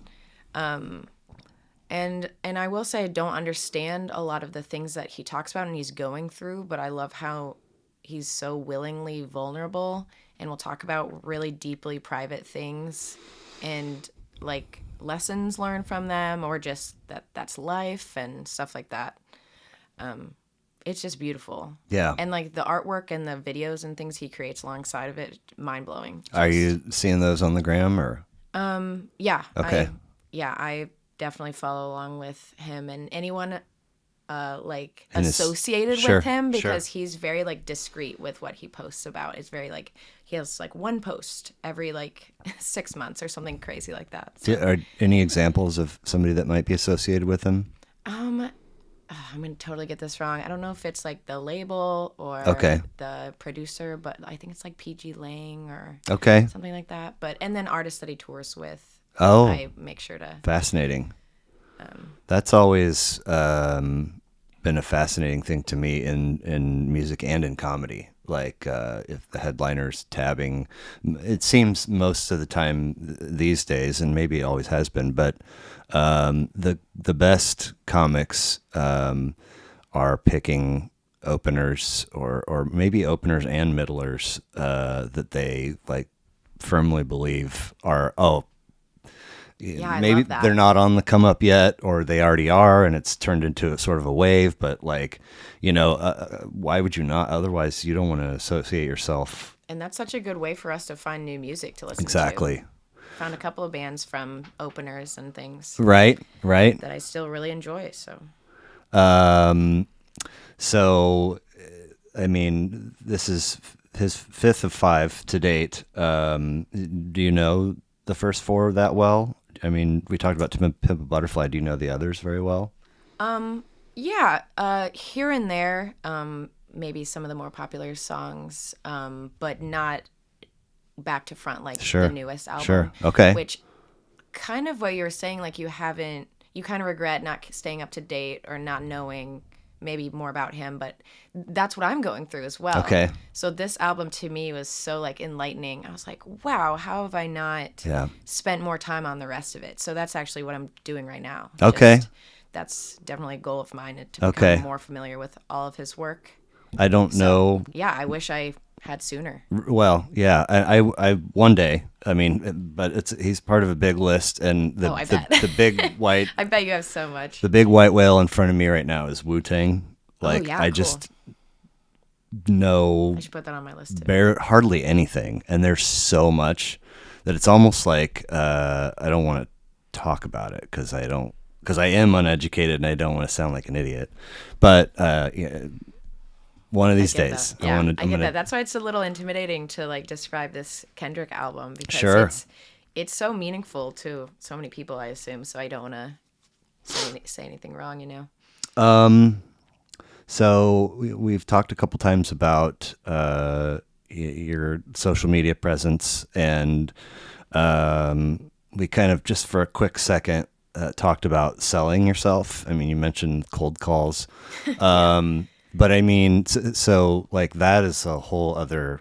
Cold calls is a wild thing. Something I will not do anymore. Well, but even I mean, it's sort in your line of work. It seems like possibly everything you post could be, a portion of your resume or your portfolio, or yeah, absolutely. somehow a way you can't even realize would be sway a person to want to reach out to you or not. So it's kind of a lot. It's kind of a daunting thinking about it, not doing it. Thinking about it's kind of a daunting task, but you sort of just have to be out there and take your lumps or dodge the bullet, whatever but you said you were nervous for this, and Yeah. it's sort of like the imagery associated with your stuff, and comparing that to some of your favorite records, like whoa, so it's kind of I can't think of the word right now, but it's fascinating. I mean, and then I mean, if you're doing the photo stuff, I mean, there's an element of that that's with the customer, or you're interacting with them over a long period of time, and so like, it would seem that in those situations, like you don't like being nervous isn't an option, so to speak. You just kind of gotta, Yeah. So why do you think you had nerves? I mean, I was so freaking nervous. Like, even I felt awkward opening the door, and Oh you're no. like, I'm Steph. I'm like, yeah, dipshit, have some fucking manners and say nice to meet you. But it's curious, like, well, why do you think that is? Yeah, and you totally made me feel better when you told me you were too, just relating on that level. I was like, thank you, I appreciate that. Um, as I kind of mentioned before, I really like to be good at what I do, um, and put my best foot forward. Sure. But I do truly believe on social media, for the most part, it's pretty authentic too. It's not just like only my best day or only my Oh, best project. okay. I didn't mean to imply that No, no, I no. was okay. No, I don't think you did. All right. But that's kind of what comes to my mind at first. When Sure. it's like I give off this cheerful persona. I truly think that is who I am. Yeah. But I'd say I get nervous because I'm especially no music expert. Right. I I've mean, never played an right, instrument. meaning me either. Sure, fine, but I'm serious. I'm like, if you ask my high school buddies, Led Zeppelin, and you would be like, and they'd be like, just that. yeah, that's a good choice though. You know, I'm a super huge jam band nerd. I mean, a big Fish fan.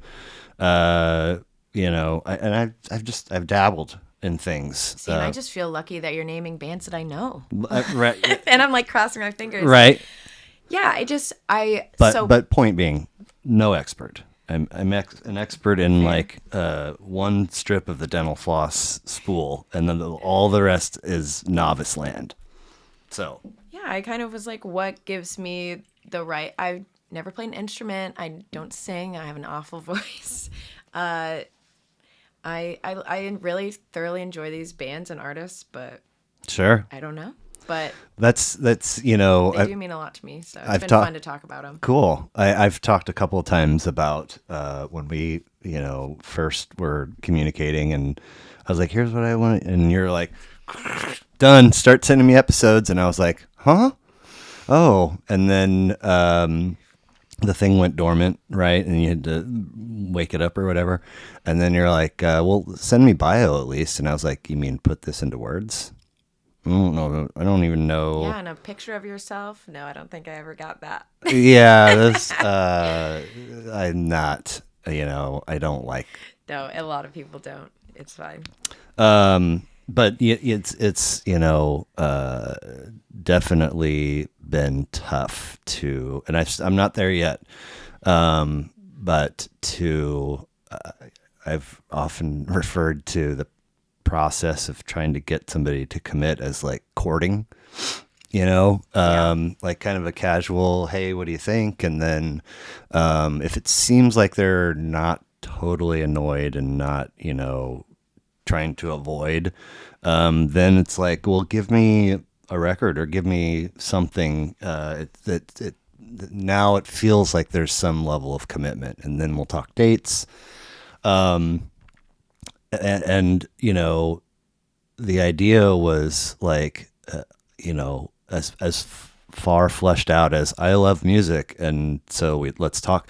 No, what it is like I want to know what your story is, but I don't think that I could ever just approach people and say, "Come do my podcast where we just talk about you," because they'd be like, "Why don't you get lost? That sounds terrible." So the music thing, like, we'll marry the two things, and then people are like, I don't know, you know, there's nothing interesting about me, or I'm not an expert. And it's like, no, it's not a contest. You know, it's not like, anyway. So if you woke up tomorrow morning to your phone ringing and somebody said, and you don't have a choice, by the way, you have to do this. You're going to be on whatever, television, radio, internet for 15 seconds, 30 seconds, whatever, and you have to give a message to the world. What would it be? Oh no. That's my worst nightmare. Okay. So you pinpointed that. Even if you could, let's just say, if it makes it any easier, you could be anonymous. You wouldn't have to say, my name's blah, blah, blah, and I live, but you do have to, you know, speak the message yourself. Yeah. This is pretty simple and kind of boring, but I just say be kind. I It's the first thing that came to me, and it really makes a difference. absolutely, and I'm always happy when that is the answer, and I'm also a little curious for anybody that doesn't have that if they have something other than that. And I'm like, when's the last time you were at your therapist? Do we need to do some work in there?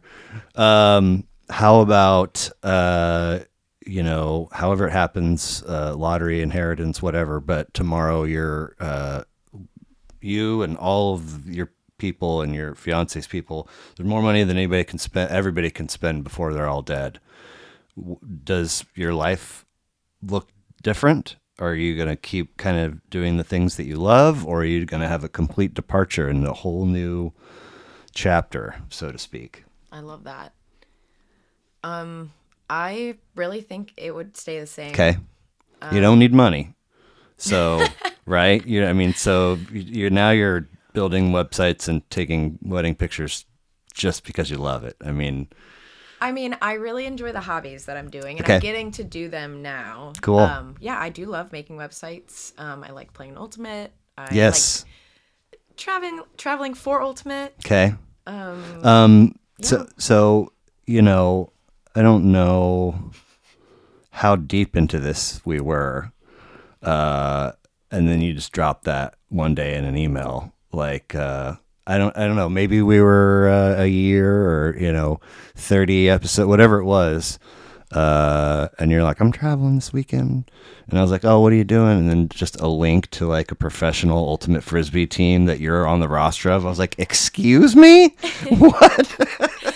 It's just so obscure. It's like somewhat hard to share it with people. Well, first of all, people think it's disc golf, Right. which it is ultimate, which is more like football It or soccer or basketball-ish. You Lots can of get hurt. running. Oh, yeah. I've had 2 knee surgeries. Oh my. All my friends just hear me talk about that constantly. Oh, did you know I do knee surgeries? They're like, shut up. Same knee. Both knees. Okay. 2 separate. Same injury. Knee cartilage. Okay. Which, ugh. How, where, Crusty. when did all this, was this born? How did you get into this? Just kind of like how I got into Unroth. My friend was like, you have to come to this field after school. And I was like, I'm wearing a dress. And he's like, no, you're going to run around and throw a frisbee. And I was like, fine, that sounds so stupid. And instantly I was obsessed. Nice. I'm highly competitive. Okay. So I just dove straight in. Okay. Really hardcore. So When was this? And that was when I was a senior in high school. Okay. Mostly, basically. So it's been like 13 years straight of playing just like constantly and traveling for it. There are seasons, right? Yeah. And how long does the season go? Well, you get the college season from just the college school year. So like August to May. Okay. Well, my team wouldn't make it to May. So August to April. And that weekend in particular, you were traveling, I think, to Minnesota. Yeah. Was that like what is your team? So that one is semi-pro. So that's Minnesota Strike, and that we have tryouts this January 7th. I'm gonna go up there and try out again. That's from like January to June. Okay. And then, don't tell him I said this, even higher priority than that is the club season. Okay. Which goes from like April to October and is the most highly competitive like league tournament series in the country for Ultimate. Okay. This season I played on a co-ed team for club. Okay. So we travel around the country on certain weekends, have tournaments and practice just constantly. And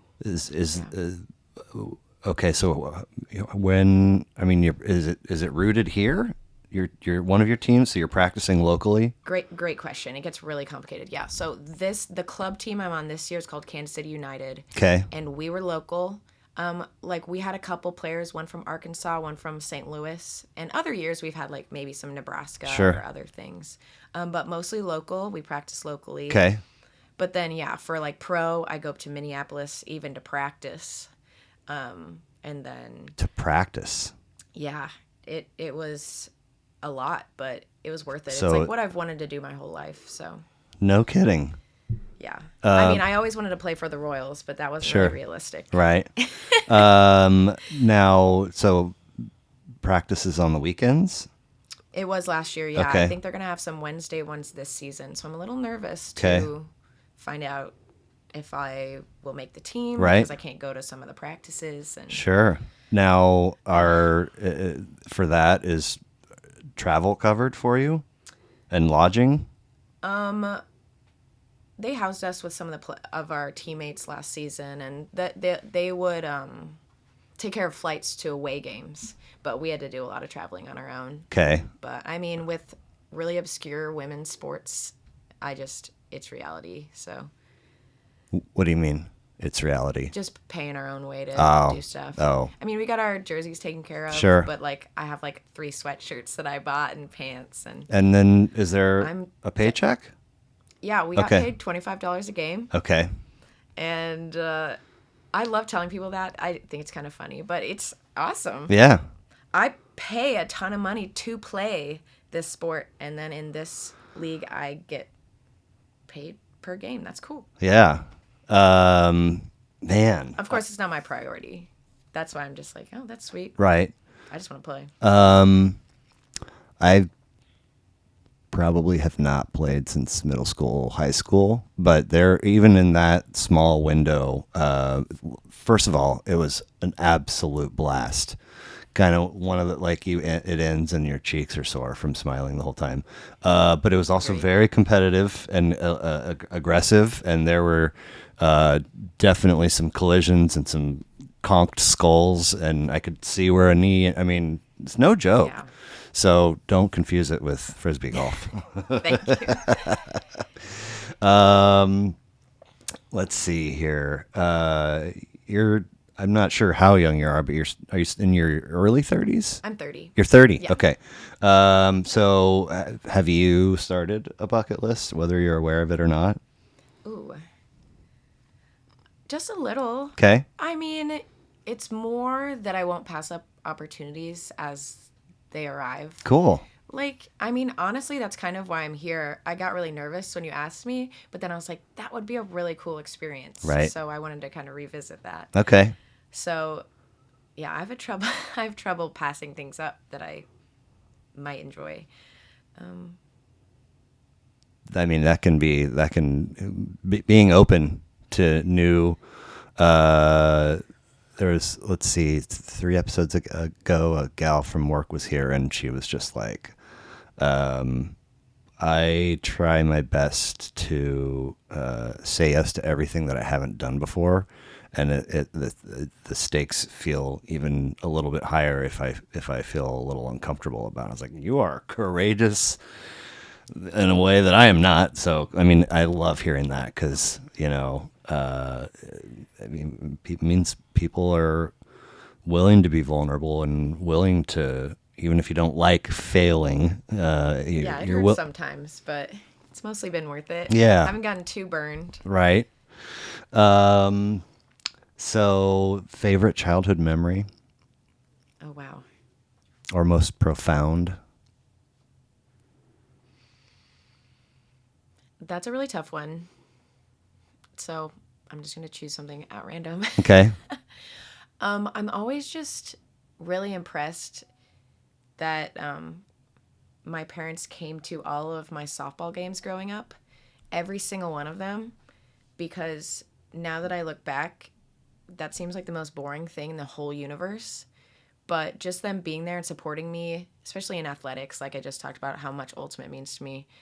I think about that a lot. I'm like, that must have been boring. And they were there. They bought me all the equipment and came to everything from when I was 8 years old to when I was 18. And I can't even believe it. And I think about that a lot, and I really appreciate it. And I put them through some shit. Did you? Crying after I would strike Sure. out. Oh, my God. Like every time. Hormones. I don't even know. And I'm like, wow. No, they haven't made it to an ultimate match yet, or they Oh, have. no, they do. Okay. It is a lot harder because, like, we'll go to Denver, Indianapolis, and they don't travel very much. Sure. Oh, I do not expect them to. not even in their own personal, for their own. No, not really.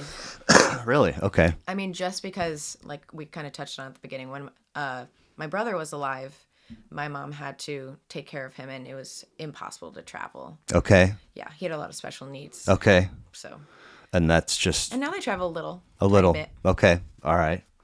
Um, man, I just still to this day, I mean, open foot, insert mouth, as my sister mistaken. You know what I'm saying, though? Like, I get the teeniest little grain of validation in like what I'm outputting is comical. And it just, I mean, in the blink of an eye, just be like, what is the matter with you? Shut your fucking mouth and let the visit go the way it's supposed to go, like every other patient does, and go home, you know? No. But many other venues in my life where I'm just like in the car, like, what was that? I would never blame anyone for that. So, your last sort of, hypothetical, is finish this sentence for me. I hope to be remembered as. Oh. I told myself I wouldn't say during this.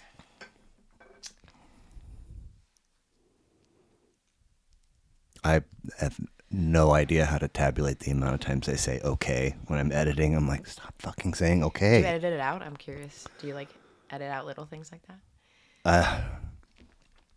Can't have time for that. I don't. No. I mean, it's hard. It's a big thing to take on, and really what I'm doing is cut out any breaks, and then I'm toggling from one camera to the next. Cool. There have been a couple situations where somebody said something, and they're like, take that. I don't want that to be in there. Or I've said something dumb, and like I forget about it until I'm editing, and then I experience it as an observer. I'm like, ugh, you deplorable human being. Like, get that? No. But it's tough. It's tough to sit there. I mean, how long did you last with headphones on? 9 seconds? Way less. Yeah. But I gotta look at my stupid You're face so brave. and listen to and if, especially like if I know there's a part where I ask you a question and for whatever reason your response ends up being really long, and I can recognize that, and then I can peel away a big chunk to the end of, but the whole time I'm peeling away, it's on me, and I'm doing it all in fast forward, like, licking my lips and saying okay 50 times, like, and touching my nose, taking drinks, and it's brutal. It's when I'm done and I can plug the intro, outro, and do the next steps to get it to I'm like, thank God I don't have to look at myself anymore. But anyway. Okay, I will answer. Okay. I was going to say I want to be remembered for being like the best athlete, the coolest person anyone's ever met, the best style. But in reality, I hope to be remembered for being a good friend. Okay. Fantastic. I hope I support people as much as like my friends have always supported me. Well, I mean, I would suspect that they do. You do have style. You've got some cool pants on, some cool shoes. I love compliments. Your work is, I've only like seen one little compartment in the tackle box of all the stuff that you do, but I love that it's always just, the very first, when you're like, check out these 4 or 5 ideas for the logo, and I was like, I like all of them. Like, can you make them all, so nice. But I'm more terrified about that. Usually I'm like, they're not going to like any of these. They're going to think I'm a fake, but no. I have fun. More importantly than just liking the stuff that you produce, there's, especially now, you were thinking that this show that you were going to go to was a scam or a fraud or something like that. It's tough to, in adulthood in general, it's tough to obtain this, but I think now, especially with the internet, what it is, and people that are not operating authentically or trying to scam you, it's tough to arrive at a spot where, like you have a trusted mechanic or like a reliable lawn service that won't or a good therapist. It's tough to find that and then maintain it, and then describe it from one platform of your life to another. But that's the feeling. I had no idea I was just mostly covered in shame from the dumb words I said to your dad when I was finally emailing you. Like, who knows how this is going to go? But I quickly arrived at this spot of like, Steph Rupp's pretty rad, and That's just way too nice. kind of an immeasurable gratitude that it went the way that it did, and you're as awesome as you are, and I would assume that all the other folks that you're doing stuff with feel the same. If they don't, or if it hasn't been voiced, I mean, you should get some. Do you have some testimonials up somewhere? Okay, good. I think I remember seeing. You're too nice. It's too hard to absorb compliments. I'm just like deflecting them. I'm putting my head down. I'm just avoiding you now. Okay. Well, I'll change the subject and say I'm Thank glad you I so much, remembered though. this. You're welcome. You know, this light really, really, really makes everybody look really white. So I suspect that you maybe have some lighting knowledge, and maybe you can recommend something I could do differently, because it is. I stared straight at it. Well, it is. I mean, the room was different. Like, somebody took down the walls and made new walls and made a ceiling, and they're like, "What do you want to do for the fixture?" I was like, "I don't know, something that comes on when I flick the switch." Like, I got to think about other shit, but especially, it's not. It doesn't seem as bad final product, but when I'm just, it's not flattering. So if you have any suggestions for, or if you come across a suggestion for a different bulb situation, I would appreciate Will do. your I have some soft boxes that you'd set up, but it'd also make it pretty intense. Wouldn't be as intense as that, because it has a nice little covering over it that just diffuses it beautifully. Well, It's okay. I already thought I was super pale now, so I mean, just my dad would approve. of It just no sun on my face, no skin damage. oh, of course, of course, of course.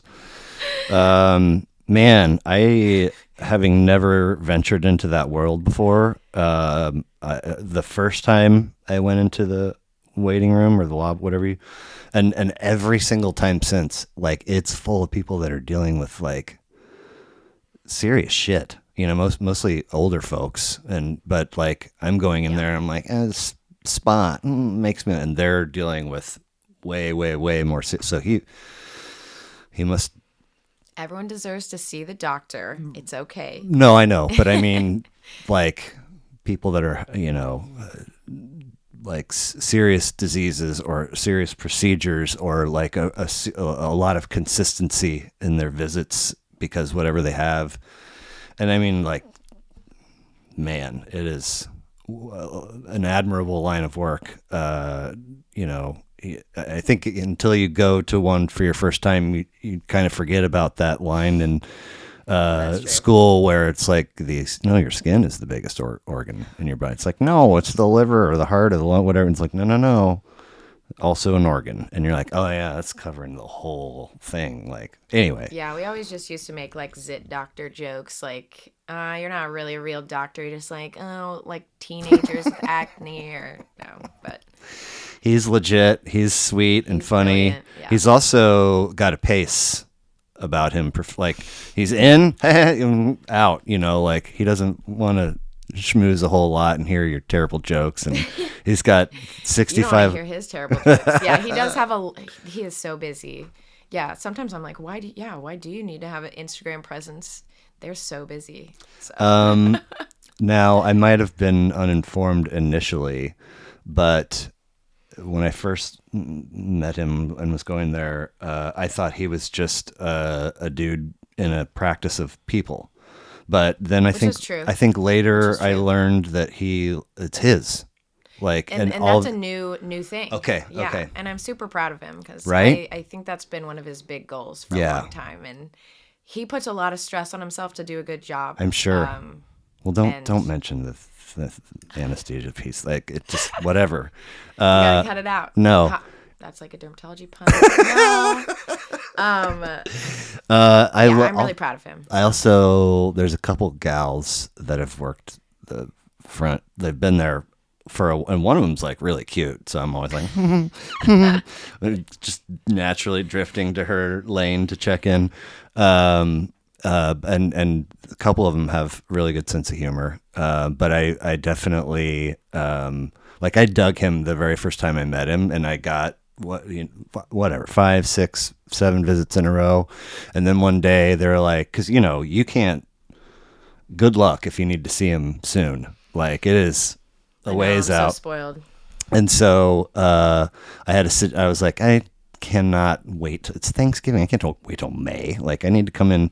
And so they're like, goodness. you can see, Mr.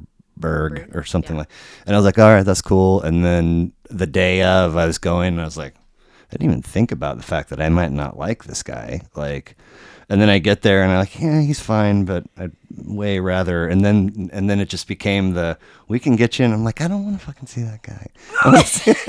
He's totally fine, but I dig your dad. He's a cool guy. So, I think that's all. Frisbee was my last note. We covered that. Yeah, don't worry. We don't have to get further into that. I mean, it's pretty awesome. We'll save that for your Frisbee podcast website. We got to do next. We'll Okay.